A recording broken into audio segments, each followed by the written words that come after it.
Friends, آج میں آپ کے ساتھ ماہ محرم کی فضیلت اور اہمیت، 10 محرم کو رکھے جانے والی روزے کی اہمیت اور فضیلت اور محرم کے مہینے میں ہونے والے اہم واقعات کو شیئر کروں گی۔ ویڈیو کو مکمل دیکھیے گا، لائک کیجیے گا، شیئر کیجیے گا۔ چینل پر اگر نئے ہیں اور آپ نے چینل سبسکرائب نہیں کیا تو چینل کو بھی بیل آئیکن کے ساتھ ضرور سبسکرائب کر لیجیے گا۔ اور اب ہم چلتے ہیں اپنی ویڈیو کی طرف۔ بسم اللہ الرحمن الرحیم۔ السلام علیکم۔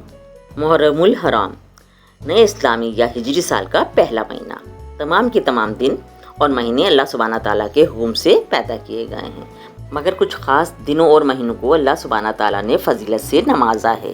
قرآن پاک میں اللہ سبحانہ تعالیٰ فرماتے ہیں کہ اللہ کے نزدیک مہینوں کی گنتی 12 ہے، اور 12 مہینوں میں سے 4 مہینے ایسے ہیں جو بڑی حرمت والے ہیں۔ اس کی تفصیل نبی کریم صلی اللہ علیہ وآلہ وسلم نے حدیث میں اس طرح فرمائی کہ ان حرمت والے 4 مہینوں میں سے 3 مہینے تو پے در پہ آتے ہیں، ذوالقعدہ، ذی الحج اور محرم، اور چوتھا مہینہ ہے رجب کا مہینہ۔ ان چاروں مہینوں کو اللہ سبحانہ تعالیٰ نے حرمت والے مہینے قرار دیے۔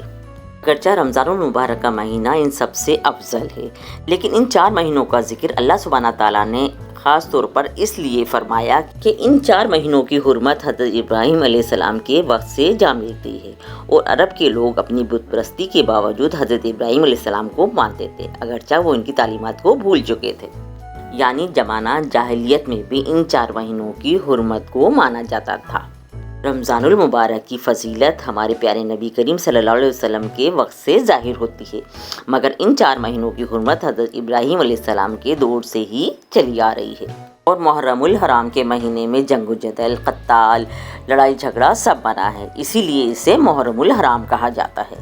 محرم کے مہینے میں روزہ رکھنا رمضان کے روزوں کے بعد سب سے افضل ہے۔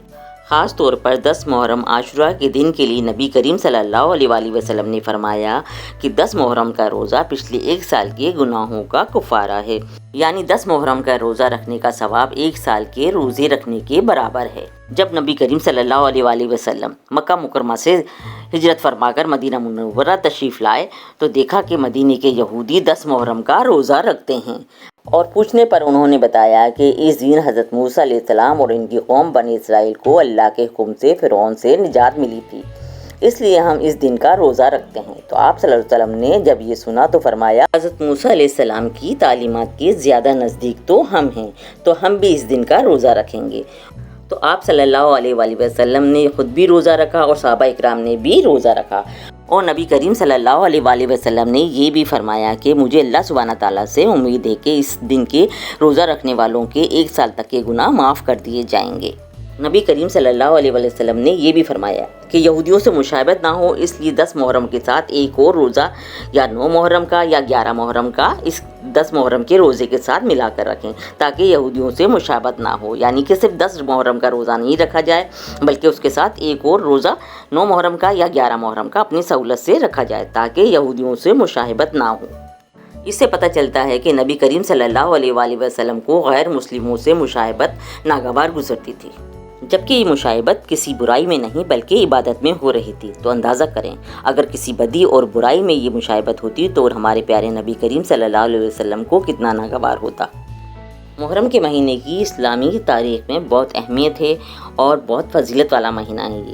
یہ وہ خاص مہینہ ہے جسے اللہ سبحانہ تعالیٰ نے امت محمدیہ کی جھولی میں ڈالا اور باقیوں کی جھولی میں جنوری کو ڈالا۔ نبی کریم صلی اللہ علیہ وآلہ وسلم نے فرمایا، جو کوئی 10 محرم کے دن اپنے اہل خانہ کے ساتھ اچھا برتاؤ کرے گا اور عام دنوں سے کچھ ہٹ کر بہتر کرے گا، یعنی اپنے اہل خانہ پر عام دنوں سے ہٹ کر کچھ زیادہ اچھا خرچ کرے گا، تو اللہ تعالیٰ اس کا بہت اجر دیں گے، اسے اس کا بہتر ثواب ملے گا، اس کے رزق میں کشادگی ہوگی اور برکت ہوگی۔ یہ مہینہ شروع سے ہی مقدس چلا آ رہا ہے۔ اسلامی تاریخ میں محرم کے مہینے کو بہت زیادہ اہمیت حاصل ہے۔ ماہ محرم میں اور خاص طور پر 10 محرم میں بہت سارے واقعات ظہور پذیر ہوئے۔ یکم محرم کو خلیفہ دوم امیر المومنین حضرت عمر فاروق رضی اللہ تعالیٰ عنہ کی تدفین عمل میں آئی۔ محرم کے اس بابرکت مہینے میں ہی اللہ سبحانہ تعالیٰ نے حضرت آدم علیہ السلام کی توبہ قبول کی۔ 10 محرم کے دن دنیا میں میدان عرفات کے مقام پر اماں حوا اور حضرت آدم علیہ السلام کی ملاقات ہوئی۔ 10 محرم کے دن ہی واقعہ کربلا پیش آیا، جس میں نماز رسول حضرت امام حسین علیہ السلام نے اپنے ساتھیوں کے ساتھ جام شہادت نوش فرمایا۔ 10 محرم کے دن ہی حضرت یونس علیہ السلام کی قوم کی توبہ قبول ہوئی۔ 10 محرم کے دن ہی حضرت عیسیٰ علیہ السلام کی پیدائش ہوئی اور 10 محرم کے دن ہی ان کو آسمان پر اٹھا لیا گیا۔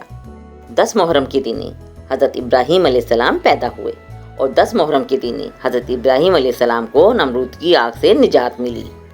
عرش، کرسی، آسمان، زمین، سورج، چاند، ستارے اور جنت کو بھی 10 محرم کے دن ہی پیدا کیا گیا۔ 10 محرم کے دن ہی حضرت موسیٰ علیہ السلام پیدا ہوئے۔ 10 محرم کے دن ہی حضرت موسیٰ علیہ السلام اور ان کی قوم کو فرعون سے نجات ملی اور فرعون اپنی قوم کے ساتھ غرق ہوا۔ اور 10 محرم کے دن ہی حضرت یعقوب علیہ السلام کو بیماری سے نجات ملی۔ 10 محرم کے دن ہی حضرت سلیمان علیہ السلام کو بادشاہت عطا ہوئی۔ عاشورہ کے دن ہی اصحاب کہف نے کروٹیں بدلی۔ 10 محرم کے دن ہی حضرت داؤد علیہ السلام کو تاج بخشا گیا۔ 10 محرم کے دن ہی حضرت ایوب علیہ السلام کی تکلیف دور ہوئی۔